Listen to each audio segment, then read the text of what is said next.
ਬਿਸਮਿਲ੍ਲਾਹਿਰਰਹਿਮਾनिर्रहीम। ਅੱਛਾ, ਅੱਜ ਦੀ ਸਾਡੀ ਕਲਾਸ CSS ਤੇ PMS ਪੰਜਾਬੀ ਵਾਸਤੇ। CSPMS ਦੋਨਾਂ ਇਮਤਿਹਾਨਾਂ ਵਾਸਤੇ ਹੈ। ਸਾਡਾ ਟੌਪਿਕ ਹੈ ਪੰਜਾਬੀ ਬੋਲੀ ਦਾ ਪਿਛੋਕੜ। ਸਾਡਾ ਮੌਜੂ ਪੰਜਾਬੀ ਬੋਲੀ ਦਾ ਪਿਛੋਕੜ। ਪਿਛੋਕੜ ਸੱਦੇ ਨੇ ਪਸੇ ਮੰਜ਼ਰ ਨੂੰ, ਉਹਦੀ ਸ਼ੁਰੂਆਤ ਨੂੰ, ਉਹ ਜਿਹੜੇ ਪਿੱਛੇ ਗੁਜ਼ਰ ਗਿਆ ਹੋਵੇ, ਪਾਸਟ, ਉਹਦੀ ਇਬਤਦਾ। ਤੇ ਇਹ ਹੈ ਪੰਜਾਬੀ ਬੋਲੀ, ਜਿਹੜੀ ਪੰਜਾਬੀ ਜ਼ਬਾਨ ਹੈ। ਉਹਦਾ ਪਿਛੋਕੜ ਜਿਹੜਾ ਹੈ ਉਹ ਕਦਨ ਤੋਂ ਹੈ, ਉਹਦਾ ਪਸੇ ਮੰਜ਼ਰ, ਉਹਦਾ ਬੈਕਗਰਾਉਂਡ, ਉਹਦੀ ਇਬਤਦਾ, ਉਸ ਤੋਂ ਬਾਅਦ ਉਹਦਾ ਪ੍ਰੈਜ਼ੈਂਟ, ਉਹਦਾ ਹਾਲ ਔਰ ਉਹਦਾ ਮੁਸਤਕਬਿਲ, ਆਉਣ ਵਾਲਾ ਵਕਤ। ਉਹ ਕਿਹੋ ਜਿਹਾ ਵੇਖਦੇ ਹੋ ਤੁਸੀਂ? ਇਹ 8 ਨੰਬਰ ਦਾ ਸਵਾਲ ਹੈ। ਮੁਖਤਸਰ ਨੋਟ ਇਸ ਤੇ ਪੁੱਛਿਆ ਜਾਂਦਾ ਹੈ। 8 ਨੰਬਰ ਦਾ ਆਵੇ ਤਾਂ 16 ਨੰਬਰ ਦਾ ਸਵਾਲ ਆਵੇ, ਫਿਰ ਵੀ ਮਵਾਦ ਇਹ ਗੱਲਾਂ ਬਾਤਾਂ ਇਹ ਹੀ ਨੇ ਜਿਹੜੀਆਂ ਕਰਨੀਆਂ ਨੇ। ਬੜਾ ਸੌਖੇ ਜਿਹੇ ਅੰਦਾਜ਼ ਨਾਲ ਇਹਦਾ ਜਿਹੜਾ ਪਸੇ ਮੰਜ਼ਰ ਹੈ, ਇਹਦਾ ਬੈਕਗਰਾਉਂਡ ਹੈ, ਪੰਜਾਬੀ ਲੈਂਗੁਏਜ ਦਾ, ਬੋਲੀ ਦਾ, ਸਮਝਾਉਣ ਦੀ ਕੋਸ਼ਿਸ਼ ਕਰਸਾਂ। ਮੁਹੰਮਦ ਆਸਿਫ ਖਾਨ ਹੋਰੀ ਲਿਖਾਰੀ ਨੇ ਪੰਜਾਬੀ ਬੋਲੀ ਦੇ ਪਿਛੋਕੜ ਤੇ। ਫਰਜ਼ ਕਰੋ ਤੁਹਾਡਾ ਕੋਈ ਰਿਸ਼ਤੇਦਾਰ ਹੈ, ਤੁਹਾਡਾ ਕੋਈ ਕਜ਼ਨ ਹੈ, ਤੁਸੀਂ ਇਹ ਚੀਜ਼ ਸੋਚ ਲਓ ਕਿ ਉਹਨੇ, ਮੁਹੰਮਦ ਆਸਿਫ ਉਹਦਾ ਨਾਂ ਹੈ, ਤੁਸੀਂ ਇਹ ਜ਼ਿਹਨ 'ਚ ਰੱਖੋ ਕਿ ਉਹਨਾਂ ਇਹ ਪੰਜਾਬੀ ਬੋਲੀ ਜਿਹੜੀ ਹੈ ਨਾ, ਇਹਦਾ ਪਿਛੋਕੜ ਉਸਨੇ ਲਿਖਿਆ ਹੈ। ਇਹ ਇੱਕ ਸਮਝਾਉਣ ਵਾਸਤੇ ਹੈ। ਲੇਕਿਨ ਅਸਲ ਲਿਖਾਰੀ ਜਿਹੜੇ ਨੇ ਉਹ ਤਾਂ ਇਹ ਹੀ ਨੇ ਨਾ, ਮੁਹੰਮਦ ਆਸਿਫ ਹੋਰੀ। ਲੇਕਿਨ ਤੁਹਾਨੂੰ ਇਹ ਯਾਦ ਰੱਖਣ ਵਾਸਤੇ, ਕਿਸੇ ਨੂੰ ਕਿਸੇ ਨਾਲ ਮਿਲਾ ਕੇ ਰਲਾ ਕੇ ਉਹ ਚੀਜ਼ ਯਾਦ ਰਹਿ ਜਾਂਦੀ ਹੈ। ਮੁਹੰਮਦ ਆਸਿਫ ਖਾਨ ਪੰਜਾਬੀ ਜ਼ਬਾਨ ਤੇ ਅਦਬ ਦੇ ਹਵਾਲੇ ਨਾਲ ਇੱਕ ਮੋਤਬਰ ਨਾਂ ਹੈ। ਇਹ ਇਹਦਾ ਤਾਰੁਫ ਹੈ, ਇਹ ਪੰਜਾਬੀ ਬੋਲੀ ਦੇ ਪਿਛੋਕੜ ਹੈ। ਜਾਂ ਮੁਹੰਮਦ ਆਸਿਫ ਖਾਨ ਹੋਰਾਂ ਦਾ ਤਾਰੁਫ ਲਿਖਣਾ ਹੈ ਤੁਸੀਂ, ਤੇ ਇਹ ਤਾਰੁਫ ਇੰਜ ਹੈ। ਮੁਹੰਮਦ ਆਸਿਫ ਖਾਨ ਪੰਜਾਬੀ ਜ਼ਬਾਨ ਤੇ ਅਦਬ ਦੇ ਹਵਾਲੇ ਨਾਲ ਇੱਕ ਮੋਤਬਰ ਨਾਂ ਹੈ। ਅਗਰ ਤੁਸੀਂ ਸਿਰਫ ਮੁਹੰਮਦ ਆਸਿਫ ਖਾਨ ਇੱਥੋਂ ਹਟਾ ਦਿਓ ਤੇ ਤੁਸੀਂ ਇਹਦੇ ਵਿੱਚ ਕਿਸੇ ਹੋਰ ਦਾ ਨਾਂ ਲਿਖਣਾ ਚਾਹੋ ਤੇ ਤੁਸੀਂ ਇਹਦੇ ਵਿੱਚ ਲਿਖ ਸਕਦੇ ਹੋ ਕਿ ਬਾਕੀ ਸਦੀਕੀ, ਜਾਂ ਕੱਚੇ ਗੜੇ ਦਾ ਬਾਕੀ ਸਦੀਕੀ ਹੋ ਗਿਆ, ਮਵਾਤੇ ਦਾ ਫਕੀਰ ਮੁਹੰਮਦ ਫਕੀਰ ਹੋ ਗਿਆ, ਤਰੰਜਨ ਦਾ ਅਹਿਮਦ ਰਾਈ ਹੋ ਗਿਆ, ਜਗਰਾਤੇ ਦਾ ਸ਼ਰੀਫ ਕੁੰਜਾਈ ਹੋ ਗਿਆ। ਤੁਸੀਂ ਇੱਥੇ ਨਾਂ ਉਹ ਲਿਖ ਕੇ ਅੱਗੇ ਲਿਖਣਾ ਹੈ ਕਿ ਪੰਜਾਬੀ ਨਜ਼ਮ ਦੇ ਹਵਾਲੇ ਨਾਲ ਇੱਕ ਮੋਤਬਰ ਨਾਂ ਹੈ, ਕਿਉਂਕਿ ਉਹ ਨਜ਼ਮਾਂ ਦੇ ਉਹਨਾਂ ਦੀ ਗੱਲ ਕੀਤੀ ਹੈ, ਜਦੀਦ ਨਜ਼ਮਾਂ ਦੀ। ਇੰਜ ਤੁਸੀਂ ਕਲਾਸਿਕੀ ਸ਼ਾਇਰੀ ਜਿਹੜੀ ਹੈ ਉਹਦੀ ਗੱਲ ਕਰਨੀ ਹੈ ਤੇ ਤੁਸੀਂ ਇੱਥੇ ਲਿਖ ਦਿਓ ਕਿ ਬਾਬਾ ਫਰੀਦ ਪੰਜਾਬੀ ਕਲਾਸਿਕੀ ਸ਼ਾਇਰੀ ਤੇ ਪੰਜਾਬੀ ਅਦਬ ਦੇ ਹਵਾਲੇ ਨਾਲ ਇੱਕ ਮੋਤਬਰ ਨਾਂ ਹੈ। ਤੁਹਾਨੂੰ ਮੈਂ ਹਰ ਲੈਕਚਰ ਦੇ ਵਿੱਚ ਉਹ ਬੜਾ ਆਸਾਨੀ ਨਾਲ ਪੈਰਾਗ੍ਰਾਫ ਨੂੰ, ਉਸ ਮਿਸਰੇ ਨੂੰ, ਉਸ ਸਤਰ ਨੂੰ ਮੋਲਡ ਕਰਨ ਦਾ ਤਰੀਕਾ ਦੱਸਦਾ, ਪਰੇਸ਼ਾਨੀ ਨਾ ਹੋਵੇ। ਇੱਥੇ ਫਰਜ਼ ਕਰੋ ਤੁਹਾਡਾ ਜਦੀਦ ਜਾਂ ਕਦੀਮ ਨਸਰ ਆ ਜਾਵੇ, ਉਹਦੇ ਵਿੱਚ ਨੌਸ਼ਾ ਗੰਜਬਖਸ਼ ਜਿਹੜਾ ਹੈ ਉਹ ਆ ਜਾਵੇ, ਸੱਚੀ ਸਰਕਾਰ ਆ ਜਾਵੇ, PMS ਦਾ ਕਾਲਾ ਪੱਤਨ ਆ ਜਾਵੇ, ਡਰਾਮਾ ਟਾਲੀ ਦੇ ਥੱਲੇ ਆ ਜਾਵੇ, ਉਹਦਾ ਸਿਰਫ ਲਿਖਾਰੀ ਚੇਂਜ ਕਰਨਾ ਹੈ ਤੇ ਅੱਗੇ ਫਿਰ ਤੁਸੀਂ ਲਿਖਣਾ ਹੈ ਕਿ ਪੰਜਾਬੀ ਕਦੀਮ ਨਸਰ ਦੇ ਹਵਾਲੇ ਨਾਲ ਇੱਕ ਮੋਤਬਰ ਨਾਂ ਹੈ। ਸਿਰਫ ਇੱਥੇ ਇਸ ਪੰਜਾਬੀ ਜ਼ਬਾਨ ਦੇ ਲਿਖਾਰੀ ਨੇ, ਤੇ ਉਹ ਦੂਜਾ ਜਿਹੜਾ ਹੈ ਉਹ ਜਦੀਦ ਨਸਰ ਦੇ ਨੇ, ਕਦੀਮ ਦੇ ਨੇ, ਕਲਾਸਿਕੀ ਸ਼ਾਇਰੀ ਦੇ ਨੇ, ਜਾਂ ਜਦੀਦ ਸ਼ਾਇਰੀ ਦੇ ਨੇ, ਜਾਂ ਜਦੀਦ ਨਜ਼ਮਾਂ ਦੇ ਨੇ, ਜਦੀਦ ਸ਼ਾਇਰੀ ਦੇ ਨੇ, ਗਜ਼ਲਾਂ ਦੇ ਨੇ, ਜਾਂ ਤਹਿਕੀਕ ਤਨਕੀਦ ਦੇ ਲਿਖਾਰੀ ਨੇ। ਤੇ ਫਿਰ ਤੁਸੀਂ ਇੱਥੇ ਉਹ ਸਨਫ ਲਿਖਣੀ ਹੈ, ਇੱਥੇ ਉਹ ਲਿਖਾਰੀ ਲਿਖਣਾ। ਇਹਨੂੰ ਆਖਦੇ ਨੇ 5 in 1, 3 in 1। ਮਤਲਬ ਇਹ ਇੱਕ ਪੈਰਾਗ੍ਰਾਫ ਉਹਦਾ ਜਿਹੜਾ ਲਿਖਿਆ ਹੋਇਆ ਮਵਾਦ ਹੈ ਉਹ ਤਕਰੀਬਨ ਸਾਰਿਆਂ ਤੇ ਫਿੱਟ ਆ ਜਾਂਦਾ ਹੈ।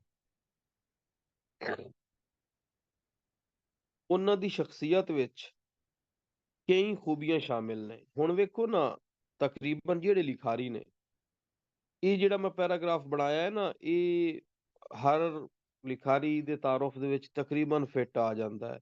ਉਹਨਾਂ ਦੀ ਸ਼ਖਸੀਅਤ ਵਿੱਚ ਕਈ ਖੂਬੀਆਂ ਸ਼ਾਮਿਲ ਨੇ। ਉਹ ਉਸਤਾਦ, ਮੁਹੱਕਿਕ, ਨੁਕਾਦ, ਐਡੀਟਰ, ਮਾਹਿਰ ਲਿਸਾਨੀਆਤ ਤੇ ਪੰਜਾਬੀ ਜ਼ਬਾਨ ਦੇ ਅਦੀਬ ਵੀ ਸਨ। ਮੁਹੰਮਦ ਆਸਿਫ ਹੋਰੀ, ਉਹਨਾਂ ਦੀ ਇੱਕ ਵੱਡੀ ਖੂਬੀ ਦੂਜਿਆਂ ਤੋਂ ਜਿਹੜੀ ਮੁਖਤਲਿਫ ਜ਼ਬਾਨਾਂ ਦਾ ਇਲਮ ਸੀ। ਉਹਨਾਂ ਦੀ ਇੱਕ ਵੱਡੀ ਖੂਬੀ ਕਿਹੜੀ ਹੈ ਕਿ ਉਹ ਪੰਜਾਬ ਦੀਆਂ ਜਿਹੜੀਆਂ ਜ਼ਬਾਨਾਂ ਨੇ, ਪੰਜਾਬੀ ਜ਼ਬਾਨਾਂ ਨੇ, ਦੂਜੀਆਂ ਜ਼ਬਾਨਾਂ ਤੋਂ ਮੁਖਤਲਿਫ ਜ਼ਬਾਨਾਂ ਦਾ ਇਲਮ ਵੀ ਰੱਖਦੇ ਸਨ। ਪੰਜਾਬੀ ਤੋਂ ਅੱਡ, ਅੱਡ ਦਾ ਮਤਲਬ ਹੁੰਦਾ ਇਲਾਵਾ। ਪੰਜਾਬੀ ਤੋਂ ਇਲਾਵਾ ਉਹ ਉਰਦੂ, ਅੰਗਰੇਜ਼ੀ, ਫਾਰਸੀ, ਸਿੰਧੀ, ਸੰਸਕ੍ਰਿਤ ਦੇ ਮਾਹਿਰ ਸਨ। ਤੇ ਦੂਜੇ ਲਿਖਾਰੀ ਜਿਹੜੇ ਨੇ ਉਹ ਇਹਨਾਂ ਜ਼ਬਾਨਾਂ ਤੋਂ ਘੱਟ ਜਾਣੂ ਨੇ। ਆਸਿਫ ਹੋਰੀ ਜ਼ਿਲ੍ਹਾ ਜਲੰਧਰ ਦੇ ਇੱਕ ਪਿੰਡ ਬਸਤੀ ਦਾਨਿਸ਼ਮੰਦਾਂ ਵਿੱਚ 1929 29 ਨਵੰਬਰ 1929 ਨੂੰ ਜੰਮੇ ਸਨ ਤੇ 1956 ਨੂੰ ਪੰਜਾਬੀ ਵਿੱਚ ਲਿਖਣ ਦਾ ਆਗਾਜ਼ ਕੀਤਾ। ਕਈ ਰਿਸਾਲੇ ਵੀ ਜਾਰੀ ਕੀਤੇ ਤੇ ਨਾਲ ਨਾਲ ਐਡੀਟਰ ਵੀ ਰਹੇ। ਦਿਨ ਰਾਤ ਪੰਜਾਬੀ ਜ਼ਬਾਨ ਤੇ ਅਦਬ ਦੀ ਖਿਦਮਤ ਲਈ ਵਕਫ ਕਰ ਦਿੱਤੇ। ਇਹ ਹੁਣ ਇੰਝ ਤੁਸੀਂ ਜਿਵੇਂ ਇਹ ਵਾਲਾ ਮਿਸਰਾ ਹੈ, ਇਹ ਦਿਨ ਰਾਤ ਪੰਜਾਬੀ ਜ਼ਬਾਨ ਤੇ ਅਦਬ ਦੀ ਗੱਲ ਹੈ। ਇੱਥੇ ਤੁਸੀਂ ਕਿਸੇ ਹੋਰ ਲਿਖਾਰੀ ਦਾ ਲਿਖ ਰਹੇ ਹੋ, ਜਦੀਦ ਸ਼ਾਇਰ ਦਾ ਲਿਖ ਰਹੇ ਹੋ, ਤਾਂ ਤੁਸੀਂ ਲਿਖ ਸਕਦੇ ਹੋ ਦਿਨ ਰਾਤ ਉਹਨਾਂ ਨੇ ਪੰਜਾਬੀ ਜਦੀਦ ਨਜ਼ਮਾਂ ਵਿੱਚ ਮੁਸ਼ਾਹਦਾ ਤੇ ਤਜਜ਼ੀਆ ਕਰਨ ਲਈ ਖਿਦਮਤ ਕੀਤੀ ਤੇ ਬਾਕੀ ਦਿਨ ਇਸ ਲਈ ਵਕਫ ਕਰ ਦਿੱਤੇ। ਇਹ ਲਿਖ ਸਕਦੇ ਹੋ। 17 ਮਾਰਚ ਸਨ 2000 ਨੂੰ ਖਾਲਿਕ ਹਕੀਕੀ ਨਾਲ ਜਾ ਮਿਲੇ। ਪੰਜਾਬੀ ਜ਼ਬਾਨ ਦੇ ਇਸ ਵੱਡੇ ਲਿਖਾਰੀ ਨੇ ਢੇਰ ਸਾਰਾ ਇਲਮੀ ਤੇ ਅਦਬੀ ਕੰਮ ਕੀਤਾ ਹੈ, ਜਿੰਦੀ ਤਫਸੀਲ ਦਰਜ ਜ਼ੈਲ ਹੈ। ਇਹ ਤਾਰੁਫ ਹੈ ਉਹਨਾਂ ਦਾ, ਤੇ ਇਹ ਥੀਸਿਸ ਸਟੇਟਮੈਂਟ ਹੈ ਪੰਜਾਬੀ ਬੋਲੀ ਦੇ ਪਿਛੋਕੜ ਦੀ। ਪੰਜਾਬੀ ਬੋਲੀ ਦਾ ਪਿਛੋਕੜ ਦਾ ਪਸੇ ਮੰਜ਼ਰ ਵੇਖੋ, ਇਹ ਸੁਰਖੀ ਹੈ। ਇਹਦੀ ਆਸਾਨੀ ਵਾਸਤੇ ਮੈਂ ਪੁਆਇੰਟ ਬਣਾਏ ਨੇ, ਲੇਕਿਨ ਇਹ ਪੈਰਾਗ੍ਰਾਫ ਦੀ ਸ਼ਕਲ ਵਿੱਚ ਲਿਖਣਾ ਹੁੰਦਾ ਜਦੋਂ ਪੇਪਰ ਵਿੱਚ ਲਿਖਣਾ ਹੈ। ਮੈਂ ਇੱਥੇ ਪੁਆਇੰਟ ਬਣਾਏ ਨੇ ਤਾਂ ਜੋ ਤੁਹਾਨੂੰ ਫਿੰਗਰ ਟਿਪਸ ਤੇ ਯਾਦ ਰਹਾ। ਪਹਿਲਾ ਪੁਆਇੰਟ ਹੈ ਕਿ ਪੰਜਾਬੀ ਜਿਹੜੀ ਹੈ ਉਹ ਬਹੁਤ ਹੀ ਕਦੀਮ ਜ਼ਬਾਨ ਹੈ। ਕਦੀਮ ਬਹੁਤ ਪੁਰਾਣੀ ਜ਼ਬਾਨ ਹੈ। ਹਜ਼ਾਰਾਂ ਵਰਿਆਂ ਪਹਿਲੇ ਤੋਂ, ਵਰਿਆਂ ਦਾ ਮਤਲਬ ਹੈ ਸਾਲ, ਹਜ਼ਾਰਾਂ ਸਾਲ ਪਹਿਲੇ ਤੋਂ ਵੀ ਇਸ ਦੀਆਂ ਜਿਹੜੀਆਂ ਜੜ੍ਹਾਂ ਨੇ, ਬੁਨਿਆਦਾਂ ਨੇ, ਉਹ ਪੰਜਾਬ ਧਰਤੀ ਨਾਲ ਜੁੜੀਆਂ ਹੋਈਆਂ ਨੇ। ਦੂਜਾ ਪੁਆਇੰਟ। ਤੀਜਾ ਪੁਆਇੰਟ ਹੈ, ਕੁਝ ਲੋਕੀ ਆਖਦੇ ਨੇ ਕਿ ਪੰਜਾਬੀ ਜਿਹੜੀ ਹੈ ਉਹ ਆਰਿਆਈ ਜ਼ਬਾਨ ਹੈ, ਪਰ ਇਹ ਗੈਰ ਆਰਿਆਈ ਜ਼ਬਾਨ ਹੈ।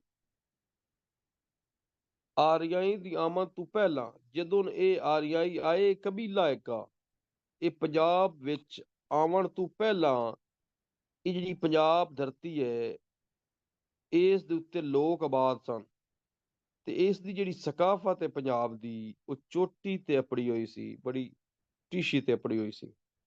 ਇਸ ਤੋਂ ਇਹਨੂੰ ਆਰਿਆਈ ਬੋਲੀ ਨਹੀਂ ਆਖਿਆ ਜਾ ਸਕਦਾ, ਕਿਉਂ ਜੇ ਲੋਕੀ ਪਹਿਲੇ ਵੀ ਇੱਥੇ ਮੌਜੂਦ ਸਨ ਪੰਜਾਬ ਦੇ ਵਿੱਚ।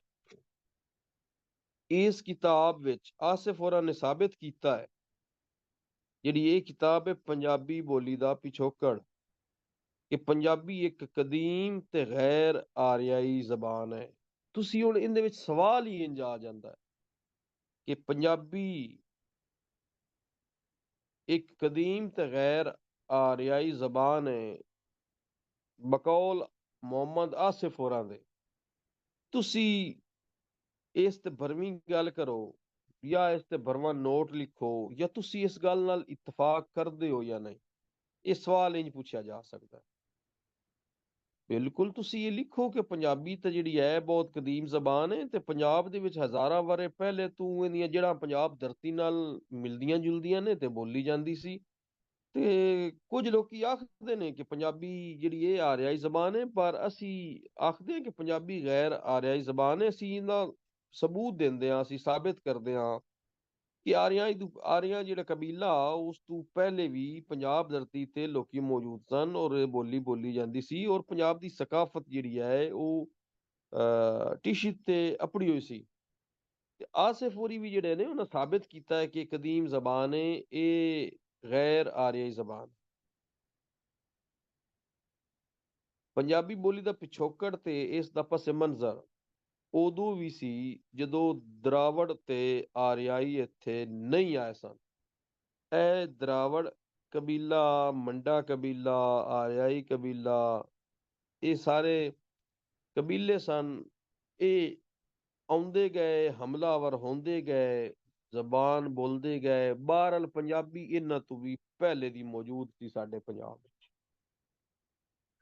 ਇਹ ਪੰਜਾਬੀ ਬੋਲੀ ਦਾ ਪਿਛੋਕੜ ਜਿਹੜਾ ਨਾ ਬੜਾ ਸੌਖਾ ਜਿਹਾ ਮੌਜੂ ਹੈ। ਲੋਕੀ ਸਮਝਦੇ ਨੇ ਕਿ ਇਹ ਮੁਸ਼ਕਿਲ ਹੈ, ਨਹੀਂ, ਬੜਾ ਸੌਖਾ ਹੈ। ਜਿਵੇਂ ਹੁਣ ਤੁਹਾਨੂੰ ਪੜ੍ਹਾ ਰਿਹਾ, ਸਮਝਾ ਰਿਹਾ, ਇਸ ਤੋਂ ਬਾਅਦ ਤੁਹਾਨੂੰ ਕਿਤਾਬ ਦੀ ਲੋੜ ਨਹੀਂ ਹੋਣੀ। ਉਸ ਤੋਂ ਅੱਗੇ ਵੇਖੋ ਕਿ ਪੰਜਾਬੀ ਬੋਲੀ ਦਾ ਜਿਹੜਾ ਪਿਛੋਕੜ ਹੈ, ਜਿਹੜਾ ਇਹਦਾ ਪਸ ਮੰਜ਼ਰ ਹੈ, ਇਸ ਦਾ ਪਸ ਮੰਜ਼ਰ ਉਦੋਂ ਵੀ ਸੀ ਜਦੋਂ ਦਰਾਵੜ ਤੇ ਆਰਿਆਈ ਇੱਥੇ ਨਹੀਂ ਸਨ। ਇਸ ਲਈ ਆਸਿਫ ਹੋਰਾਂ ਦੀ ਕਿਤਾਬ ਦੇ ਹਵਾਲੇ ਨਾਲ ਗੱਲ ਕਰ ਸਕਦੇ ਹਾਂ ਕਿ ਜਿਹੜੀ ਸੰਸਕ੍ਰਿਤ ਹੈ ਇਹ ਬੋਲੀ ਹੈ, ਇਹ ਪ੍ਰਾਕ੍ਰਿਤ ਹੈ ਇਹ ਵੀ ਬੋਲੀ ਹੈ, ਤੇ ਅਭਰਨਿਸ਼ ਇਹ ਵੀ ਬੋਲੀ ਹੈ, ਨਾਲ ਇਸ ਦਾ ਕੋਈ ਤਾਲੁਕ ਨਹੀਂ। ਇਹ ਜਿਹੜੀਆਂ ਬੋਲੀਆਂ ਨੇ, ਕੁਝ ਜਿਹੜੇ ਨੇ ਮਾਹਿਰ ਲਿਸਾਨੀਆਤ ਆਖਦੇ ਨੇ ਕਿ ਪੰਜਾਬੀ ਸੰਸਕ੍ਰਿਤ ਵਿੱਚੋਂ ਨਿਕਲੀ ਹੈ, ਕੁਝ ਜਾਂਦੇ ਨੇ ਪ੍ਰਾਕ੍ਰਿਤ ਵਿੱਚੋਂ ਨਿਕਲੀ ਹੈ, ਕੁਝ ਜਾਂਦੇ ਨੇ ਕਿ ਅਭਰਨਿਸ਼ ਵਿੱਚੋਂ ਨਿਕਲੀ ਹੈ। ਇਹ ਬੋਲੀਆਂ ਨੇ ਸਾਰੀਆਂ।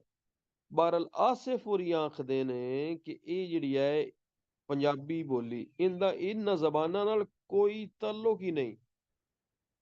ਪੰਜਾਬੀ ਦਾ ਇੱਕ ਆਪਣਾ ਵਜੂਦ ਹੈ ਭਾਈ, ਪੰਜਾਬੀ ਦਾ ਆਪਣਾ ਵਜੂਦ ਹੈ। ਇਸ ਕਿਤਾਬ ਦੇ 4 ਵੱਖਰੇ ਮਜ਼ਮੂਨ ਨੇ। ਇਸ ਕਿਤਾਬ ਨੂੰ ਉਹਨਾਂ ਨੇ 4 ਚੈਪਟਰ ਜਿਹੜੇ ਨੇ 4 ਮਜ਼ਮੂਨਾਂ ਦੇ ਵਿੱਚ ਉਹਨਾਂ ਨੇ ਵੰਡਿਆ, ਜਿਨ੍ਹਾਂ ਨੂੰ ਆਸਿਫ ਹੋਰਾਂ ਨੇ ਇੱਕ ਥਾਂ ਤੇ ਛਾਪ ਦਿੱਤਾ ਹੈ। ਆਸਿਫ ਹੋਰਾਂ ਦਾ ਬਕੌਲ ਪੰਜਾਬੀ ਇੱਕ ਗੈਰ ਆਰਿਆਈ ਜ਼ਬਾਨ ਹੈ, ਠੀਕ ਹੈ, ਤੇ ਅਸੀਂ ਇਸ ਗੱਲ ਨਾਲ ਇਤਫਾਕ ਕਰਦੇ ਹਾਂ। ਮੁਹੰਮਦ ਆਸਿਫ ਖਾਨ ਹੋਰੀ ਆਪਣੀ ਇਸ ਕਿਤਾਬ ਵਿੱਚ ਪੰਜਾਬੀ ਬੋਲੀ ਦਾ ਜਿਹੜਾ ਪਿਛੋਕੜ ਹੈ ਕਿਤਾਬ ਹੈ, ਆਖਦੇ ਨੇ ਕਿ ਪੰਜਾਬੀ ਨਾ ਤੇ ਮੰਡਾ ਇੱਕ ਕਬੀਲਾ ਹੈ, ਤੇ ਨਾ ਦਰਾਵੜੀ ਟਬਰ ਦੀ ਜ਼ਬਾਨ ਹੈ, ਟਬਰ ਵੀ ਕਬੀਲੇ ਨੂੰ ਆਖਦੇ ਨੇ, ਤੇ ਨਾ ਹੀ ਆਰਿਆਈ ਟਬਰ ਨਾਲ ਇਸ ਦਾ ਤਾਲੁਕ ਹੈ। ਇਹਦਾ ਆਪਣਾ ਵਜੂਦ ਹੈ। ਇਹ ਉਦੋਂ ਵੀ ਮੌਜੂਦ ਸੀ ਜਦੋਂ ਵੇਦੀ, ਸੰਸਕ੍ਰਿਤ, ਸ਼ਕ, ਪਹਿਲਵੀ ਤੇ ਯੂਨਾਨੀ ਬੋਲਣ ਵਾਲੇ ਇੱਥੇ ਆਏ ਪੰਜਾਬ। ਇਹ ਜ਼ਬਾਨਾਂ ਬੋਲਣ ਵਾਲੇ ਵੇਦੀ ਜ਼ਬਾਨ, ਸੰਸਕ੍ਰਿਤ, ਸ਼ਕ, ਪਹਿਲਵੀ, ਯੂਨਾਨੀ, ਪ੍ਰਾਕ੍ਰਿਤ, ਇਹ ਬੋਲਣ ਵਾਲੇ ਜਦੋਂ ਪੰਜਾਬ ਵਿੱਚ ਆਏ, ਉਸ ਤੋਂ ਪਹਿਲੇ ਵੀ ਇਹ ਜ਼ਬਾਨ ਇੱਥੇ ਬੋਲੀ ਜਾਂਦੀ ਹੈ। ਵੇਖੋ, ਤੁਸੀਂ ਇੱਕ ਵਸੇਬ ਦੇ ਵਿੱਚ, ਇੱਕ ਪਿੰਡ ਦੇ ਵਿੱਚ ਰਹਿ ਰਹੇ ਹੋ, ਤੁਸੀਂ ਇੱਕ ਆਪਣੀ ਬੋਲੀ ਬੋਲਦੇ ਪਏ ਹੋ।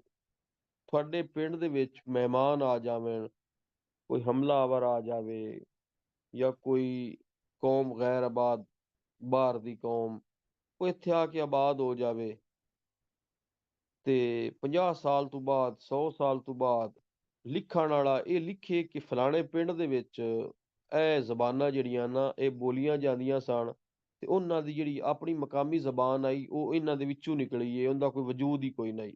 ਤੇ ਇਹ ਆਖਣਾ ਗਲਤ ਹੋ ਜਾਣਾ, ਕਿਉਂਕਿ ਤੁਹਾਡੇ ਪਿੰਡ, ਤੁਹਾਡੇ ਵਸੇਬ ਦੇ ਵਿੱਚ ਉਹ ਤੁਹਾਡੀ ਆਪਣੀ ਮਾਂ ਬੋਲੀ ਜਿਹੜੀ ਜ਼ਬਾਨ ਹੈ ਉਹ ਬੋਲਦੇ ਪਿਓ ਤੁਸੀਂ। ਉਹਦੇ ਵਿੱਚ ਉਹ ਦੂਜੇ ਆਉਣ ਵਾਲੇ ਜਿਹੜੇ ਲੋਕ ਹਨ ਉਹ ਆਪਣੀਆਂ ਜ਼ਬਾਨਾਂ ਬੋਲਣ, ਤੇ ਦਾ ਇਹ ਮਤਲਬ ਨਹੀਂ ਕਿ ਤੁਹਾਡੀ ਜ਼ਬਾਨ ਹੀ ਉਹਨਾਂ ਚੋਂ ਨਿਕਲੀ ਹੈ, ਨਹੀਂ, ਤੁਹਾਡੀ ਜ਼ਬਾਨ ਦਾ ਆਪਣਾ ਵਜੂਦ ਹੈ, ਤੁਹਾਡੀ ਆਪਣੀ ਸਕਾਫਤ ਹੈ, ਵਿਰਸਾ ਹੈ ਤੁਹਾਡਾ, ਤੁਹਾਡਾ ਉਸ ਜ਼ਬਾਨ ਦਾ ਆਪਸ ਵਿੱਚ ਲੈਣ ਦੇਣ ਹੈ, ਉਹਦੇ ਲਫ਼ਜ਼ ਨੇ। ਇਸ ਵਾਸਤੇ ਅਸੀਂ ਇਹ ਨਹੀਂ ਆਖ ਸਕਦੇ ਕਿ ਮੰਡਾ ਦਰਾਵੜੀ ਜਾਂ ਆਰਿਆਈ ਕਬੀਲਾ ਜਾਂ ਵਿਦੀ ਸੰਸਕ੍ਰਿਤ ਪਹਿਲਵੀ ਯੂਨਾਨੀ ਜਿਹੜੇ ਨੇ ਉਹਨਾਂ ਦੀ ਇਹ ਜ਼ਬਾਨ ਹੈ। ਨਹੀਂ, ਇਹ ਤਾਂ ਬਾਅਦ ਵਿੱਚ ਆਏ ਨੇ ਇੱਥੇ ਸਾਰੇ। ਪੰਜਾਬੀ ਪਹਿਲੇ ਤੋਂ ਮੌਜੂਦ ਸੀ।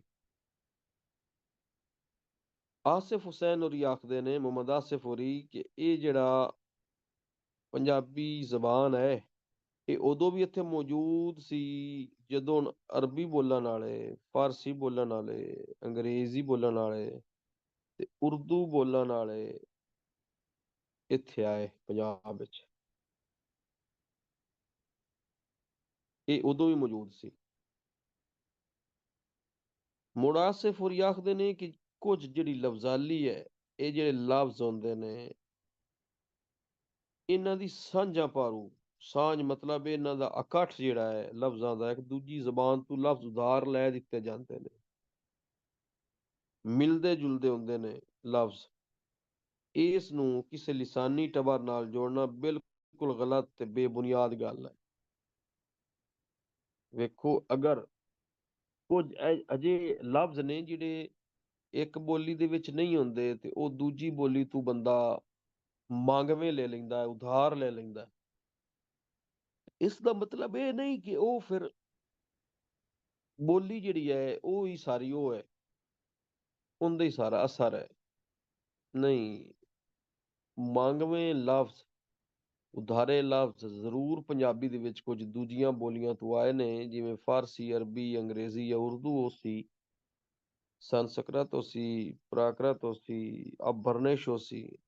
ਕੁਝ ਲਫ਼ਜ਼ ਹਨ, ਲੇਕਿਨ ਤੁਸੀਂ ਉਹਨਾਂ ਲਫ਼ਜ਼ਾਲੀ ਸਾਂਝ ਦੀ ਵਜ੍ਹਾ ਤੋਂ, ਉਹਨਾਂ ਦੇ ਲੈਣ ਦੇਣ ਦੀ ਵਜ੍ਹਾ ਤੋਂ ਇਹ ਨਹੀਂ ਆਖ ਸਕਦੇ ਕਿ ਜਿਹੜੀ ਪੰਜਾਬੀ ਹੈ ਇੱਕ ਗੈਰ ਇਲਾਕੇ ਦੀ ਬੋਲੀ ਹੈ, ਮਤਲਬ ਇਹ ਗੈਰ ਆਰਿਆਈ ਹੈ, ਆਰਿਆਈ ਹੈ ਜਾਂ ਸੰਸਕ੍ਰਿਤ ਵਾਲਿਆਂ ਦੀ ਹੈ ਜਾਂ ਯੂਨਾਨ ਵਾਲਿਆਂ ਦੀ ਹੈ, ਜਾਂ ਨਹੀਂ, ਚੰਦ ਲਫ਼ਜ਼ਾਂ ਦੀ ਵਜ੍ਹਾ ਤੋਂ ਨਹੀਂ ਆਖ ਸਕਦੇ, ਕਿਉਂਕਿ ਇਹਦਾ ਆਪਣਾ ਇੱਕ ਵਜੂਦ ਹੈ ਔਰ ਇਹ ਕਾਇਮ ਦਾਇਮ ਹੈ ਕਦੀਮ ਮੁੜ ਤੋਂ।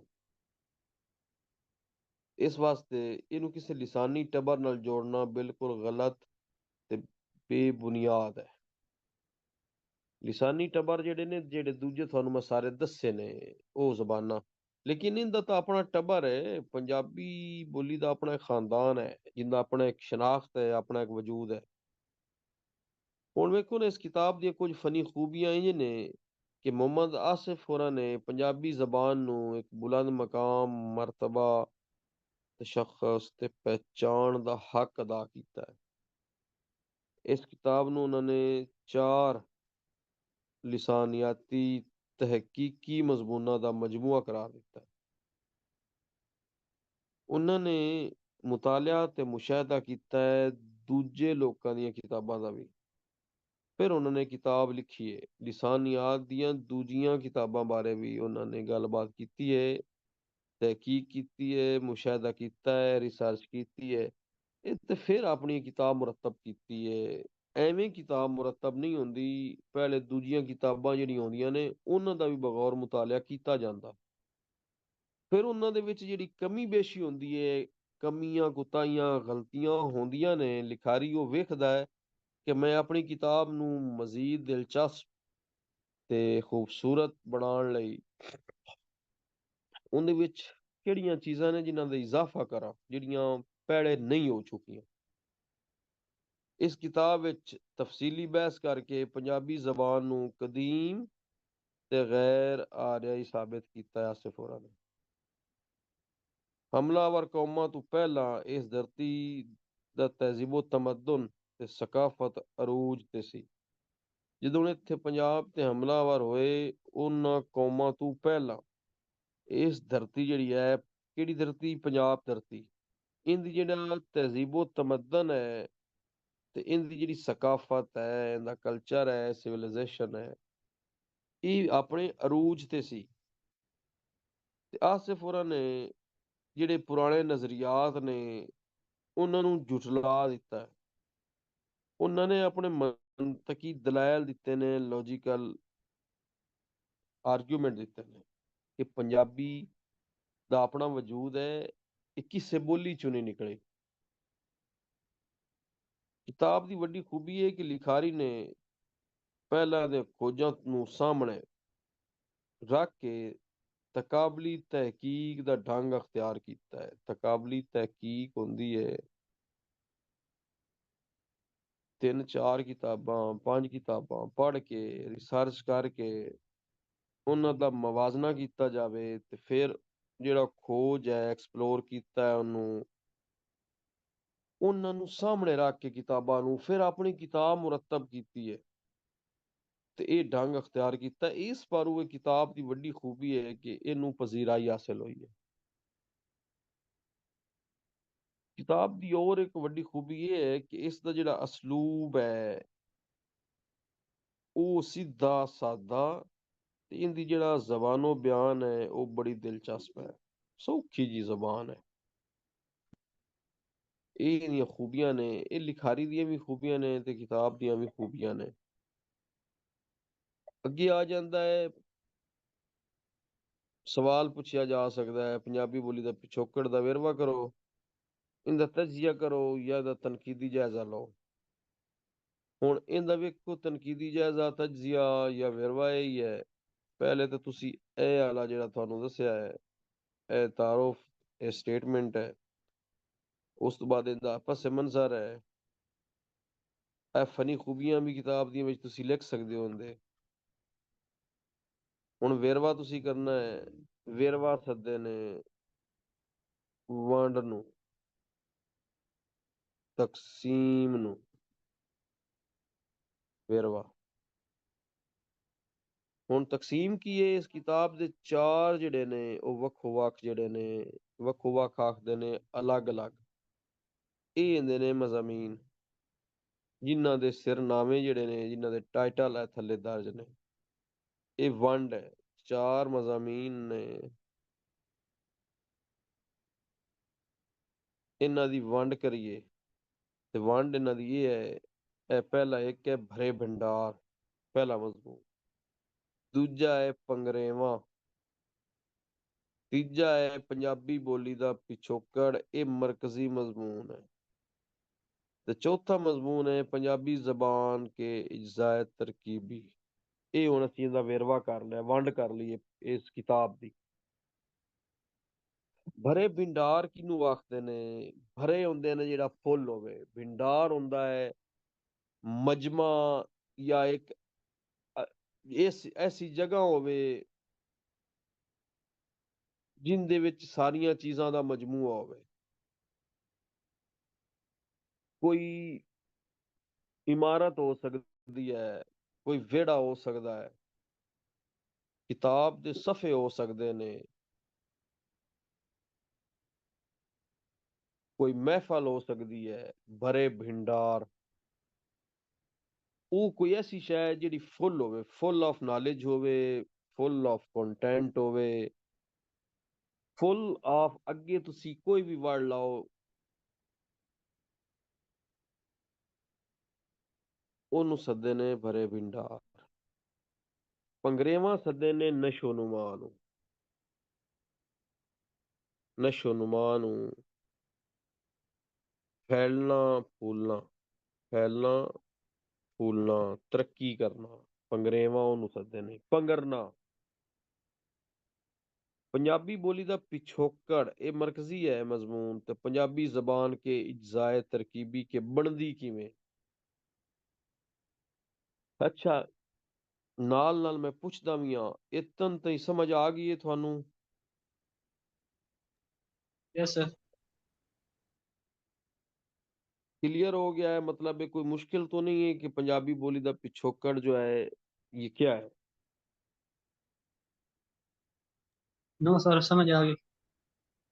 ठीक है, पहला बाब अगे है। हुण इनदी इनदा विरवा करदे पे, इनदी वंड करदे पे, तकसीम करदे पे किताब नूं। फिल्ड थिंग इनू आख सकदे हो। मैं पहले आख्या फुल ऑफ नॉलेज हो सकदा है, कोई भी तुसी फुल ऑफ या फिल जो भी होवे। भरे भिंडार ये किताब दा पहला मजमून है।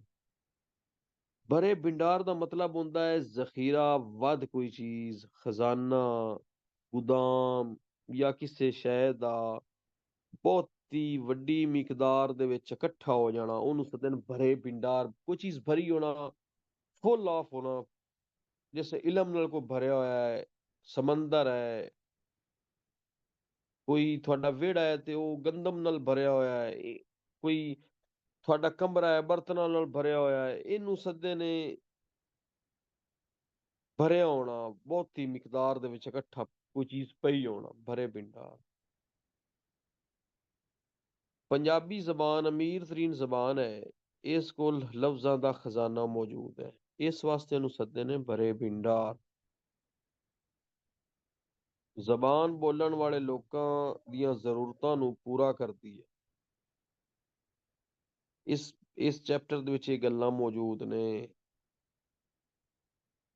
ਪੰਜਾਬੀ ਜ਼ਬਾਨ ਕਿਸੇ ਵੀ ਜ਼ਬਾਨ ਨਾਲੋਂ ਮਾੜੀ ਜਾਂ ਕਮਜ਼ੋਰ ਜ਼ਬਾਨ ਨਹੀਂ। ਇਹਦਾ ਦਰਜਾ, ਇਹਦਾ ਮਕਾਮ ਬੜਾ ਉੱਚਾ ਹੈ। ਇਸ ਜ਼ਬਾਨ ਦੇ ਵਿੱਚ ਜਿਹੜੀ ਕਦੀਮ ਵਸੋਂ ਹੈ ਤੇ ਕਲਾਸੀਕੀ ਅਦਬੀ ਵਿਰਸਾ ਮੌਜੂਦ ਹੈ। ਹੁਣ ਕਲਾਸੀਕੀ ਅਦਬੀ ਵਿਰਸਾ ਮੌਜੂਦ ਹੈ ਇਸ ਜ਼ਬਾਨ ਦੇ ਵਿੱਚ, ਭਰੇ ਭੰਡਾਰ ਇਸ ਤੋਂ ਵੀ ਹੈ। ਇਹਦੇ ਵਿੱਚ ਕਦੀਮ ਨਸਰ, ਜਦੀਦ ਨਸਰ, ਪੰਜਾਬੀ ਗਜ਼ਲ, ਪੰਜਾਬੀ ਨਜ਼ਮ, ਜਦੀਦ ਨਜ਼ਮ, ਕਦੀਮ ਨਜ਼ਮ, ਉਸ ਤੋਂ ਬਾਅਦ ਤਹਿਕੀਕੋ ਤਨਕੀਦ,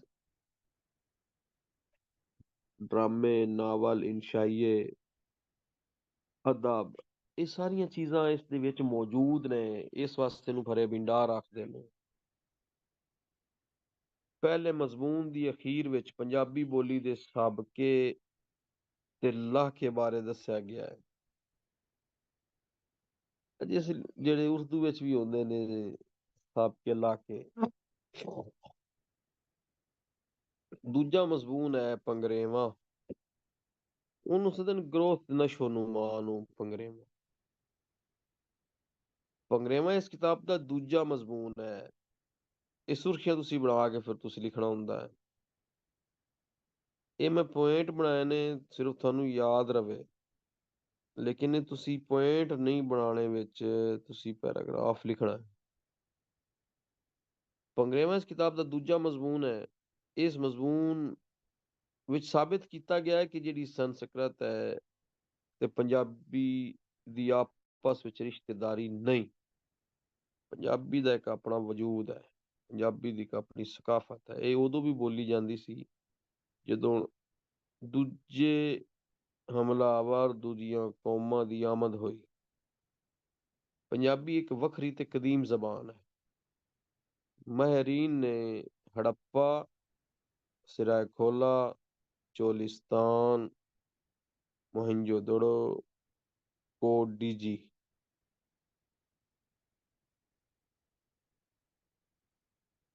ਇਹ ਅਜਿਹੀਆਂ ਸ਼ੀਆਂ ਨੇ ਜਿਨ੍ਹਾਂ ਦਾ ਖੋਜ ਲਾ ਕੇ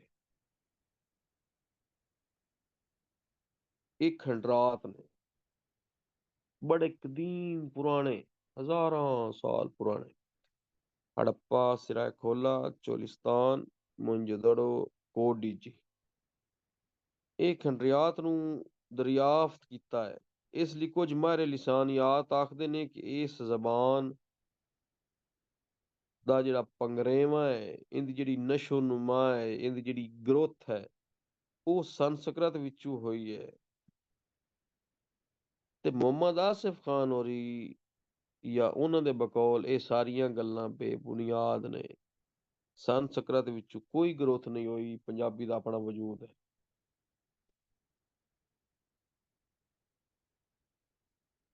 ਕਈ ਆਵਾਜ਼ਾਂ ਅਜਿਹੀਆਂ ਹੁੰਦੀਆਂ ਨੇ ਜਿਹੜੀਆਂ ਦੂਜੀ ਜ਼ਬਾਨਾਂ ਵਿੱਚ ਨਹੀਂ ਹੁੰਦੀਆਂ, ਉਹਨਾਂ ਲਈ ਰਲਦੀ ਮਿਲਦੀ ਜ਼ਬਾਨ ਤੋਂ ਕੰਮ ਚਲਾਇਆ ਜਾਂਦਾ ਹੈ। ਕੁਝ ਅਲਫਾਜ਼ ਅਜਿਹੇ ਹੁੰਦੇ ਨੇ ਜਿਹੜੀ ਦੂਜੀ ਜ਼ਬਾਨ ਵਿੱਚ ਮੌਜੂਦ ਹੁੰਦੇ ਨੇ ਤੇ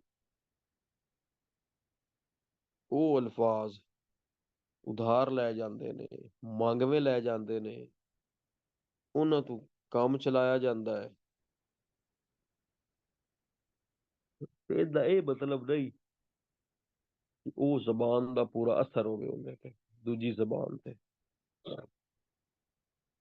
ਹੁਣ ਇਹ ਮਰਕਜ਼ੀ ਚੈਪਟਰ ਹੈ, ਤੀਜਾ ਚੈਪਟਰ ਹੈ, ਪੰਜਾਬੀ ਬੋਲੀ ਦਾ ਪਿਛੋਕੜ, ਬੈਕਗਰਾਉਂਡ ਆਫ ਪੰਜਾਬੀ ਲੈਂਗੁਏਜ। ਇਹ ਕਿਤਾਬ ਦਾ ਤੀਜਾ ਤੇ ਮਰਕਜ਼ੀ ਮਜ਼ਮੂਨ ਹੈ। ਇਸ ਮਜ਼ਮੂਨ ਬਾਰੇ ਮੁਹੰਮਦ ਆਸਿਫ ਦੇ ਨਜ਼ਰੀਆਤ ਪਿਛਲੇ ਸਫੇ ਤੇ ਪੜ੍ਹ ਕੇ ਆਏ ਵਾਂ, ਜਿਹੜਾ ਹੈ ਉੱਤੇ ਪੜਿਆ ਹੈ, ਇਹ ਪਹਿਲੇ ਤੇ ਇਹ ਪੜਿਆ।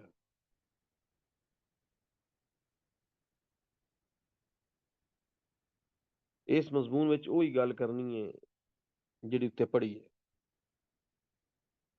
ਜਿਵੇਂ ਜਿਵੇਂ ਹਮਲਾ ਆਵਰ ਜਿਹੜੇ ਨੇ ਉਹ ਪੰਜਾਬ ਧਰਤੀ ਤੇ ਆਏ ਨੇ, ਤੇ ਉਹਨਾਂ ਆਪਣੀਆਂ ਜ਼ਬਾਨਾਂ ਨਾਲ ਲੈ ਕੇ ਆਏ ਨੇ। ਇਸ ਲਈ ਜਿਹੜੀਆਂ ਸਾਰੀਆਂ ਜ਼ਬਾਨਾਂ ਨੇ ਇਸ ਧਰਤੀ ਤੇ ਮੁਤਾਰਫ ਹੋਈਆਂ ਨੇ। ਮੰਡਾ ਕਬੀਲਾ, ਤਰਾਵੜ ਕਬੀਲਾ, ਆਰਿਆਈ ਕਬੀਲਾ, ਹੋਰ ਵੀ ਕਬੀਲੇ ਨੇ, ਕਾਫੀ ਕਬੀਲੇ ਨੇ ਜਿਹੜੇ ਹਮਲਾਵਰ ਹੋਏ ਨੇ, ਇੱਕ ਦੂਏ ਨੂੰ ਸ਼ਿਕਸਤ ਦੇ ਕੇ ਕਮਜ਼ੋਰ ਕਬੀਲੇ ਨੂੰ ਉੱਥੋਂ ਕੱਢ ਦਿੱਤਾ ਹੈ, ਤਾਕਤਵਰ ਕਬੀਲਾ ਉੱਥੇ ਕਾਬਜ਼ ਹੋ ਗਿਆ। ਤੇ ਇੰਜ ਫਿਰ ਜਦੋਂ ਨੇ ਕਬੀਲੇ ਆਂਦੇ ਗਏ ਨੇ ਤੇ ਉਹਨਾਂ ਦੀ ਜਿਹੜੀਆਂ ਜ਼ਬਾਨਾਂ ਨੇ, ਉਹਨਾਂ ਦਾ ਵਜੂਦ ਇਸ ਪੰਜਾਬ ਧਰਤੀ ਤੇ ਹੁੰਦਾ ਹੈ। ਇੱਥੋਂ ਫਿਰ ਇਹ ਸਾਰੀਆਂ ਜ਼ਬਾਨਾਂ, ਮੁਖਤਲਿਫ ਜ਼ਬਾਨਾਂ, ਉਹ ਆਪਣੀਆਂ ਜ਼ਬਾਨਾਂ ਨਾਲ ਲੈ ਕੇ ਆਉਂਦੇ ਨੇ। ਇਸ ਤੋਂ ਇਹ ਸਾਰੀਆਂ ਜ਼ਬਾਨਾਂ ਮੁਤਾਰਫ ਹੁੰਦੀਆਂ ਨੇ ਇਸ ਧਰਤੀ ਤੇ, ਫਿਰ ਮਿਕਸ ਬੋਲੀ ਹੋ ਜਾਂਦੀ, ਮਖਲੂਤ। ਤੀਜੇ ਮਜ਼ਮੂਨ ਦੇ ਅਖੀਰਲੇ ਹਿੱਸੇ ਵਿੱਚ ਮੁਹੰਮਦ ਆਸਿਫ ਖਾਨ ਹੋਰਾਂ ਨੇ ਇਸ ਜ਼ਬਾਨ ਦੇ ਦੋ ਅਹਿਮ ਪਹਿਲੂ ਬਾਰੇ ਵੀ ਗੱਲ ਕੀਤੀ ਹੈ, ਜਿਸ ਵਿੱਚ ਸਰਫ ਤੇ ਨਹੁ ਦੇ ਸ਼ਾਮਿਲ ਨੇ। ਇਹ ਜਿਹੜੇ ਸਰਫ ਹੈ, ਇਹਦੇ ਵਿੱਚ ਲਫ਼ਜ਼ਾਂ ਦੀ ਨਾਲ ਗੱਲਬਾਤ ਕੀਤੀ ਤੇ ਲਫ਼ਜ਼ਾਂ ਨਾਲ ਬਹਿਸ ਕੀਤੀ ਹੈ। ਤੇ ਇਹ ਜਿਹੜੇ ਨਹੁ ਹੈ, ਇਹਦੇ ਵਿੱਚ ਗ੍ਰਾਮਰ ਦੀ ਬਣਾਵਟ ਬਾਰੇ ਗੱਲਬਾਤ ਕੀਤੀ ਹੈ ਜਾਂ ਬਹਿਸ ਸ਼ਾਮਿਲ ਹੁੰਦੀ ਹੈ। ਇਹ ਜਿਹੜੀ ਹੈ ਇਹ ਗ੍ਰਾਮਰ ਹੈ, ਇਹ ਨਹੁ, ਇਹ ਜਿਹੜੀ ਸਰਫ ਹੈ ਇਹ ਲਫ਼ਜ਼ ਨੇ। ਚੌਥਾ ਜਿਹੜਾ ਚੈਪਟਰ ਹੈ ਇਹਦਾ, ਚੌਥਾ ਬਾਬ ਜਿਹੜਾ ਹੈ, ਪੰਜਾਬੀ ਜ਼ਬਾਨ ਦੇ ਅਜਜ਼ਾਏ ਤਰਕੀਬੀ ਨੇ। ਇਹ ਕਿਤਾਬ ਦਾ ਆਖਰੀ ਮਜ਼ਮੂਨ ਹੈ,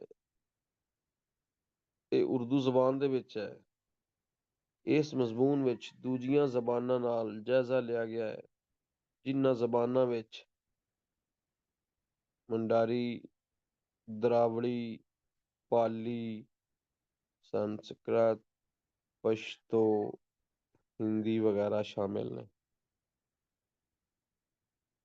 ਕਿਤਾਬ ਵਿੱਚ ਵਰਤੇ ਗਏ ਇਹ ਕਿਤਾਬ ਵਿੱਚ ਵਰਤੇ ਗਏ ਹਿੰਦੀ, ਸੰਸਕ੍ਰਿਤ, ਅੰਗਰੇਜ਼ੀ ਤੇ ਦੂਜੀਆਂ ਜ਼ਬਾਨਾਂ ਦੇ ਹਵਾਲੇ ਵੱਡੇ ਮੁਸਤਨਦ ਤੇ ਵਾਜ਼ਿਹ ਨੇ।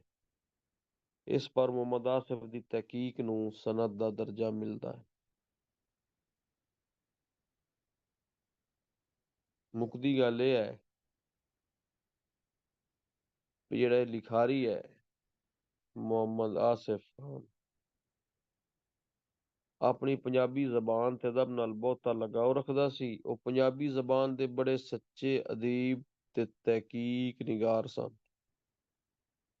ਉਹਨਾਂ ਨੇ ਤਹਿਕੀਕ ਦਾ ਕੰਮ ਕਰਕੇ ਪੰਜਾਬੀ ਜ਼ਬਾਨ ਨੂੰ ਇਹਦਾ ਮਕਾਮ, ਇਹਦਾ ਮਰਤਬਾ ਤੇ ਇਹਦਾ ਤਸ਼ੱਖੁਸ ਲੈ ਕੇ ਦਿੱਤਾ ਹੈ।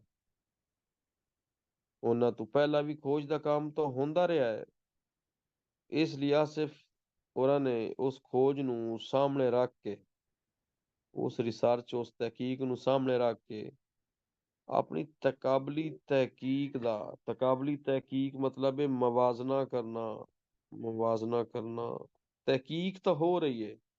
ਹੁਣ ਇਹ ਚਾਰ ਕਿਤਾਬਾਂ ਨੇ, ਇੱਕ, ਦੋ, ਤਿੰਨ ਤੇ ਚਾਰ, ਇਹ ਕਿਤਾਬਾਂ ਨੇ ਪੰਜਾਬੀ ਬੋਲੀ ਦੀਆਂ। ਪੰਜਾਬੀ ਬੋਲੀ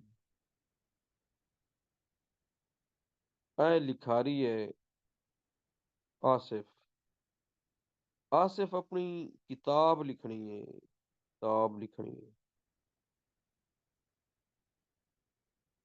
ਸਭ ਤੋਂ ਪਹਿਲਾਂ ਆਸਿਫ ਹੋਰਾਂ ਨੇ ਇਹ ਜਿਹੜੀਆਂ ਉਸ ਤੋਂ ਪਹਿਲੇ ਕਿਤਾਬਾਂ ਲਿਖੀਆਂ ਜਾ ਚੁੱਕੀਆਂ ਨੇ ਆਸਿਫ, ਉਹਨਾਂ ਦਾ ਉਸ ਨੇ ਸਭ ਤੋਂ ਪਹਿਲੇ ਬਗੌਰ मुतालिया करना है, फिर मुशाहिदा करना है, फिर तजिया करना है। इन 4 किताबां दा इन्हां दे लिखारी और ने, लिखारी कोई और है।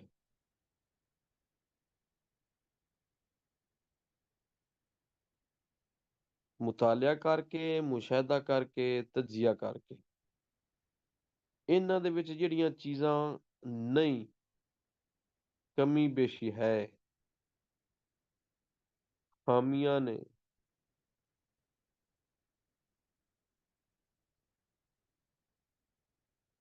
तहकीक दे विच कुछ गल्लां रह गईयां ने, उनदा फिर मवाजना करना है।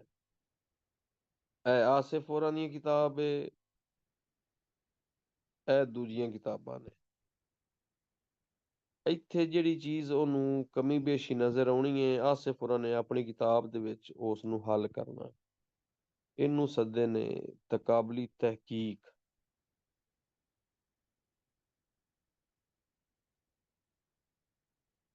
ਉਹਨਾਂ ਨੇ ਜਿਹੜਾ ਇਹ ਢੰਗ ਅਖਤਿਆਰ ਕੀਤਾ ਹੈ, ਇਹ ਤਕਾਬਲੀ ਮਵਾਜ਼ਨਾ ਕੀਤਾ ਹੈ, ਉਹ ਇਸ ਵਾਸਤੇ ਕੀਤਾ ਹੈ ਕਿ ਜਿਹੜਾ ਪੜ੍ਹਨ ਵਾਲਾ ਹੈ, ਦਿਲਚਸਪੀ ਰੱਖਦਾ ਹੈ ਪੰਜਾਬੀ ਬੋਲੀ ਵਿੱਚ, ਉਹਦੇ ਜਿਹੜੇ ਸਾਰੇ ਸ਼ਕੂਕੋ ਸ਼ੁਬਹਾਤ ਨੇ ਉਹ ਦੂਰ ਹੋ ਜਾਣ। ਤੇ ਆਸਿਫ ਹੋਰਾਂ ਨੇ ਇੱਕ ਕਿਤਾਬ ਲਿਖ ਕੇ ਪੜ੍ਹਨ ਵਾਲਿਆਂ ਦੇ ਸ਼ਕੂਕੋ ਸ਼ੁਬਹਾਤ ਦੂਰ ਕਰ ਦਿੱਤੇ ਨੇ। ਇਸ ਵਾਸਤੇ ਮੁਹੰਮਦ ਆਸਿਫ ਖਾਨ ਹੋਰਾਂ ਨੂੰ ਪੰਜਾਬੀ ਬੋਲੀ ਦੇ ਪਿਛੋਕੜ ਦਾ ਤਹਿਕੀਕ ਨਿਗਾਰ ਆਖਿਆ ਜਾ ਸਕਦਾ ਹੈ। ਤੇ ਦੂਜੀਆਂ ਕਿਤਾਬਾਂ ਮੁਹੰਮਦ ਆਸਿਫ ਖਾਨ ਹੋਰਾਂ ਤੋਂ ਜਿੰਨਾ ਪਹਿਲੇ ਲਿਖੀਆਂ ਨੇ, ਉਹਨਾਂ ਨੂੰ ਸਾਹਮਣੇ ਰੱਖ ਕੇ ਆਸਿਫ ਖਾਨ ਹੋਰਾਂ ਸਾਡੇ ਵਾਸਤੇ ਪੰਜਾਬੀ ਜ਼ਬਾਨ ਦੇ ਪਿਛੋਕੜ ਦੇ ਸਾਰੀ ਤਹਿਕੀਕ ਦੇ ਜਿਹੜੇ ਮਸਲੇ ਨੇ ਉਹ ਹੱਲ ਕਰ ਦਿੱਤੇ ਨੇ। ਇਹ ਇਹਦੀ ਮੁੱਕਦੀ ਗੱਲ ਹੈ। ਇਹ ਪੰਜਾਬੀ ਬੋਲੀ ਦਾ ਪਿਛੋਕੜ ਹੈ। ਤੇ ਪੰਗਰੇਵਾਂ ਦਾ ਨਸ਼ੋਨੁਮਾ ਤੁਹਾਨੂੰ ਦੱਸੀ ਪਹਿਲੇ। ਇਹ ਵੇਖੋ ਨਾ, ਇਹ ਹੜੱਪਾ, ਸਿਰਾਕੋਲਾ, ਚੋਲਿਸਤਾਨ, ਮੋਹਿੰਜੋਦੜੋ ਤੇ ਕੋਟ ਡੀਜੀ, ਇਹਦੇ ਖੰਡਰਾਤ ਦੇ ਵਿੱਚੋਂ ਕੁਝ ਚੀਜ਼ਾਂ ਦਰਿਆਫਤ ਹੋਈਆਂ ਤੇ ਕੁਝ ਮਾਹਿਰ ਲਿਸਾਨੀਆਤ ਆਖਿਆ ਕਿ ਪੰਜਾਬੀ ਬੋਲੀ ਦੂਜੀਆਂ ਜ਼ਬਾਨਾਂ ਚੋਂ ਨਿਕਲੀ ਹੈ। ਕੁਝ ਨੇ ਕੁਝ ਆਖਿਆ ਤੇ ਕੁਝ ਨੇ ਕੁਝ ਆਖਿਆ, ਪਰ ਆਸਿਫ ਕੌਰ ਆਖਿਆ ਵੀ ਕਿਸੇ ਬੋਲੀ ਚੋਂ ਨਹੀਂ ਨਿਕਲੀ, ਇਹਦਾ ਆਪਣਾ ਵਜੂਦ ਹੈ ਤੇ ਮੁੱਢ ਕਦੀਮ ਤੋਂ ਕਾਇਮ ਹੈ। ਇਹ ਪੰਜਾਬੀ ਬੋਲੀ ਦਾ ਪਿਛੋਕੜ। ਕਿਸੇ ਦਾ ਕੋਈ ਸਵਾਲ ਹੈ ਤੇ ਉਹ ਪੁੱਛ ਸਕਦਾ ਹੈ, ਪੁੱਛੋ। अस्सलाम वालेकुम सर। सर जी ਜੀ ਇਹਦੇ ਵਿੱਚ ਜਿਹੜਾ ਸਵਾਲ ਸਾਡਾ ਆ ਜਾਂਦਾ ਹੈ, ਇਹ ਤੇ ਸਰ ਜੀ ਅਸੀਂ ਗੱਲਾਂ ਕੀਤੀਆਂ ਨੇ, ਮਤਲਬ ਕਿ ਇਹ ਨੇ ਸਾਡੇ ਫੈਕਟਸ, ਠੀਕ ਹੋ ਗਿਆ। ਤੇ ਸਰ ਜੀ ਇਹਦੇ ਵਿੱਚ ਹਵਾਲਿਆਂ ਦਾ ਕੀ ਕਿਰਦਾਰ ਹੈ? ਹਵਾਲੇ ਜਿਹੜੇ ਨੇ ਹੁਣ ਮਿਸਾਲ ਦੇ ਤੌਰ ਤੇ ਇਹ ਸਾਰੀਆਂ ਗੱਲਾਂ ਨੇ ਅਸੀਂ ਪੜ੍ਹਿਆ, ਅਸੀਂ ਸਮਝਿਆ, ਅਸੀਂ ਇਹਦੇ ਵਿੱਚ ਲਿਖ ਛੱਡੀਆਂ। ਤੇ ਸਰ ਜੀ ਕਿਉਂਕਿ ਹਵਾਲਾ ਕੋਈ ਵੀ ਪੇਪਰ ਹੋਵੇ CSS ਦੇ ਵਿੱਚ ਤੇ PMS ਦੇ ਵਿੱਚ, ਹਵਾਲਾ ਇੰਝ ਹੈ ਕਿ ਜਿਵੇਂ ਉਹ ਸਾਡੀ ਗੱਲ ਤੇ ਸਬਤ ਮੋਹਰ ਸਬਤ ਕਰ ਦਿੰਦਾ ਹੈ ਕਿ ਇਹ ਪੱਕੀ ਠੱਕੀ ਗੱਲ ਹੈ। ਤੇ ਉਹ ਸਰ ਜੀ ਹਵਾਲੇ ਜਿਹੜੇ ਨੇ ਉਹ ਫਿਰ ਅਸੀਂ ਇੱਕ ਤਾਂ ਦੱਸੋ ਲਿਖੀਏ ਕਿਵੇਂ ਕਿ ਬਿਹਤਰੀਨ ਹਵਾਲਾ ਕਿ ਉਹ ਐਗਜ਼ਾਮੀਨਰ ਨੂੰ ਕਲਿੱਕ ਵੇਖੋ, ਕਰੇ।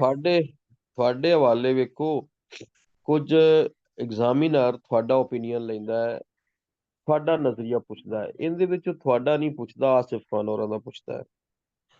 ਤੇ ਆਸਿਫ ਖਾਨ ਹੋਰਾਂ ਨੇ ਇਹ ਹਵਾਲੇ ਦੇ ਦਿੱਤੇ ਨੇ ਵਿੱਚ, ਇਹ ਸਾਰੇ ਹਵਾਲੇ ਦੇ ਦਿੱਤੇ ਨੇ। ਇਹ ਜਿਹੜੇ ਇਹ ਸਾਰੀਆਂ ਚੀਜ਼ਾਂ ਨੇ, ਇਹ ਹਵਾਲੇ ਹੀ ਨੇ ਇਹਨਾਂ ਸਾਬਿਤ ਕੀਤਾ ਹੈ। ਇਹਦੇ ਚ ਤੁਸੀਂ ਆਪਣੇ ਥੋੜੀ ਲਿਖਣੇ ਨੇ। ਨਹੀਂ ਸਰ ਜੀ, ਮੇਰੇ ਪੁੱਛਣ ਦਾ ਮਕਸਦ ਹੈ ਕਿ ਅਸੀਂ ਇਸ ਇਹ ਕਿਤਾਬ ਦੇ ਵਿੱਚੋਂ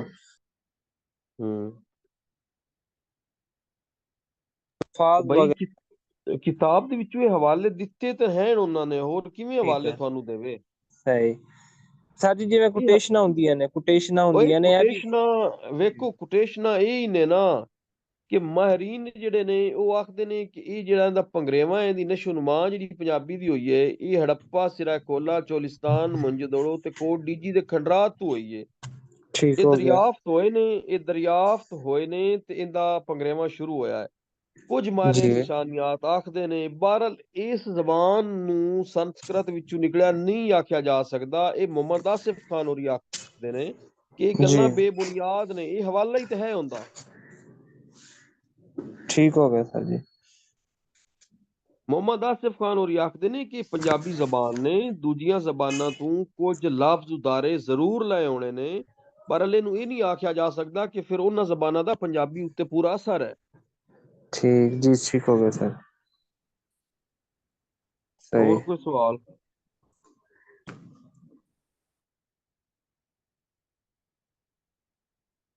ਹੋਰ ਕੋਈ ਕਿਸੇ ਦਾ ਸਵਾਲ?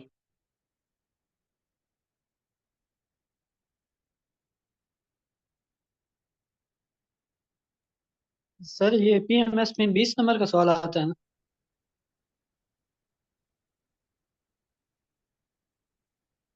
हाँ, पीएमएस में जो है ये लैंग्वेज का जो सवाल है, ये पेपर 2 में, पर्चा 2 में आएगा 20 नंबर। Okay sir. ਇਹ ਵੇਖੋ ਨਾ, ਇਹ ਤੁਹਾਨੂੰ ਥੋੜਾ ਜਿਹਾ ਲੱਗ ਰਿਹਾ ਹੈ, ਇਹ ਥੋੜਾ ਨਹੀਂ। ਜਦੋਂ ਤੁਸੀਂ ਇੱਕ ਇੱਕ ਫਿਕਰੇ ਨੂੰ, ਇੱਕ ਮਿਸਰੇ ਨੂੰ ਥੋੜਾ ਜਿਹਾ ਵਧਾ ਕੇ ਲਿਖਦੇ ਹੋ, ਇਹ ਤਾਂ ਮੈਂ ਮੁਖਤਸਰ ਕਰਕੇ ਪੁਆਇੰਟਸ ਬਣਾਏ ਹੋਏ ਨੇ ਲੈਕਚਰ ਵਾਸਤੇ ਸਮਝਾਉਣ ਲਈ। ਜਦੋਂ ਤੁਸੀਂ ਲਿਖਦੇ ਹੋ ਉਹਨੂੰ, ਫਿਰ ਤੁਸੀਂ ਲਿਖਦੇ ਹੋ ਤਾਂ ਤੁਹਾਡੇ ਕੋਲ ਜ਼ਿਆਦਾ ਲਿਖਿਆ ਜਾਂਦਾ ਹੈ। ਇਸ ਵਾਸਤੇ ਇਹ ਸਮਝੋ ਤੁਹਾਡੇ ਕੋਲ ਇਹ 4 ਸਫ਼ੇ ਨੇ, 4, ਤੇ ਤੁਹਾਨੂੰ ਤੁਸੀਂ 6-7 ਸਫ਼ੇ ਲਿਖਣੇ ਨੇ, ਤੇ 6-7 ਸਫ਼ਿਆਂ ਤੇ ਆਰਾਮ ਨਾਲ ਇਹ ਜਿਹੜਾ ਹੈ ਸਵਾਲ ਅਟੈਂਪਟ ਹੋ ਜਾਂਦਾ ਹੈ। ਇਹਦੇ ਵਿੱਚ ਸੁਰਖੀਆਂ ਵੀ ਤਾਂ ਬਣਾਉਣੀਆਂ ਨੇ ਨਾ ਤੁਸੀਂ ਫਿਰ।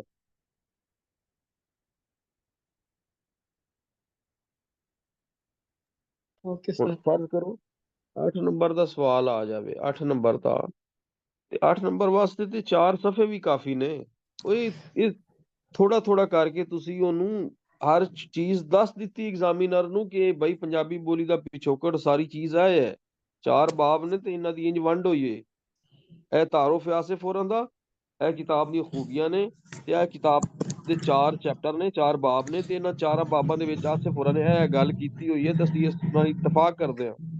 ਠੀਕ ਸਰ ਜੀ। ਅੱਛਾ, ਇੱਕ ਗੱਲ, ਇਹ ਸਵਾਲ ਸਰ ਜੀ ਤੁਸੀਂ ਕਿ 8 ਨੰਬਰਾਂ ਦਾ ਅਗਰ ਮੁਖਤਸਰ ਨੋਟ ਆਂਦਾ ਹੈ ਤੇ ਜਿਵੇਂ ਸਰ ਹੂੰ। ਜੀ ਅਸੀਂ ਇਹੀ ਜਿਹੜਾ ਫਾਰਮੇਟ ਹੈ ਇਹਨੂੰ ਹੀ ਇੰਜ ਹੀ ਲਿਖ ਦਈਏ ਤੇ ਸਰ ਜੀ ਉਹ ਕੋਈ ਮਤਲਬ ਇਹ ਹੈਡਿੰਗਾਂ ਠੀਕ ਬਣਾਉਣਾ ਹੈ, ਲਾਜ਼ਮੀ ਹੈ? ਠੀਕ ਹੈ, ਠੀਕ ਹੋ ਠੀਕ ਹੈ, ਐਵੇਂ ਲਿਖੋ। ਇਹ ਹੈਡਿੰਗ ਹੀ ਬਣੀਆਂ ਹੋਈਆਂ ਨਾ, ਇਹ ਹੈਡਿੰਗ ਹੀ ਜੀ ਜੀ। ਬਣੀਆਂ ਹੋਈਆਂ ਨੇ। ਹਾਂਜੀ, ਉਹ ਹੈ ਨਾ ਕਿ ਉਹਨੂੰ ਠੀਕ ਹੈ। ਜ਼ਿਆਦਾ ਤੋਂ ਜ਼ਿਆਦਾ ਇਨਫੋਰਮੇਸ਼ਨ ਮਿਲ ਜਾਏਗੀ ਤੇ ਸਾਡਾ ਵੀ ਮਤਲਬ ਮੁੱਦਾ ਪੂਰਾ ਹੋ ਜਾਏਗਾ ਤੇ ਉਹਦਾ ਵੀ ਮੁੱਦਾ ਪੂਰਾ ਹੋ ਜਾਏਗਾ। ਵੇਖੋ, ਹੈਡਿੰਗ ਤੁਸੀਂ ਬਣਾਉਂਦੇ ਹੋ ਨਾ, ਮੁਮਕਿਨ ਜ਼ਿਆਦਾਤਰ ਹੈਡਿੰਗ ਹੀ ਵੇਖ ਲੈਂਦਾ, ਹੈਡਿੰਗ ਵੇਖ ਕੇ ਨੰਬਰ ਦੇ ਦਿੰਦਾ ਹੈ। ਉਹ ਜ਼ਿਆਦਾ ਐਕਸਪਰਟ ਬੰਦਾ ਜਿਹੜਾ ਹੈ ਉਹਨੂੰ ਪਤਾ ਲੱਗ ਜਾਂਦਾ ਹੈ ਕਿ ਹੈਡਿੰਗ ਇਹ ਬੱਚੇ ਨੇ ਦਿੱਤੀ ਹੈ, ਬੱਚੇ ਨੇ ਵਿੱਚ ਇਹ ਲਿਖਿਆ ਹੋਇਆ ਹੈ, ਤੇ ਉਹ ਨੰਬਰ ਜੀ ਦਿੰਦਾ ਹੈ। 8 ਨੰਬਰ ਹਨ ਤਾਂ ਫਿਰ ਤੁਹਾਨੂੰ 6-7 ਨੰਬਰ ਦੇ ਦੇਣੇ ਨੇ। ਬਾਈ ਇਹ ਸਾਰੀਆਂ ਚੀਜ਼ਾਂ ਤਾਂ ਤੁਸੀਂ ਲਿਖ ਦਿੱਤੀਆਂ ਨੇ, 4 ਚੈਪਟਰ ਦੇ ਵਿੱਚ ਸਾਰੀ ਵੰਡ ਤਾਂ ਬਣਾ ਕੇ ਦੇ ਦਿੱਤੀ ਉਹਨੂੰ। ਹੁਣ ਤੁਸੀਂ ਜੀ 8 ਨੰਬਰ ਦਾ ਸਵਾਲ ਹੈ, ਉਹਦੇ ਤੇ ਤੁਸੀਂ ਕਿਤਾਬ ਦੇ ਕੋਈ 150 ਸਫ਼ੇ ਤੇ ਲਿਖ ਨਹੀਂ ਸਕਦੇ। ਕਿਵੇਂ ਲਿਖਣੇ ਨੇ 150 ਸਫ਼ੇ? ਇਸ ਤਰ੍ਹਾਂ ਹੀ ਜੀ। ਬਸ ਥੋੜਾ ਥੋੜਾ ਲਿਖਣਾ ਹੁੰਦਾ ਉਹਨੂੰ, ਜਾਮਿਆ ਜਿਹਾ ਇੱਕ ਲਿਖ ਕੇ ਦੇਣਾ ਹੁੰਦਾ ਕਿ ਹਰ ਚੈਪਟਰ ਦੀ ਵੰਡ ਬਣਾ ਕੇ ਦੇ ਦਿਓ, ਇਸ ਚੈਪਟਰ ਦੇ ਵਿੱਚ ਇਹ ਗੱਲਬਾਤ ਹੋਈ ਗਈ ਹੈ। ਠੀਕ ਹੈ, ਓਕੇ, ਅੱਲਾ ਹਾਫਿਜ਼।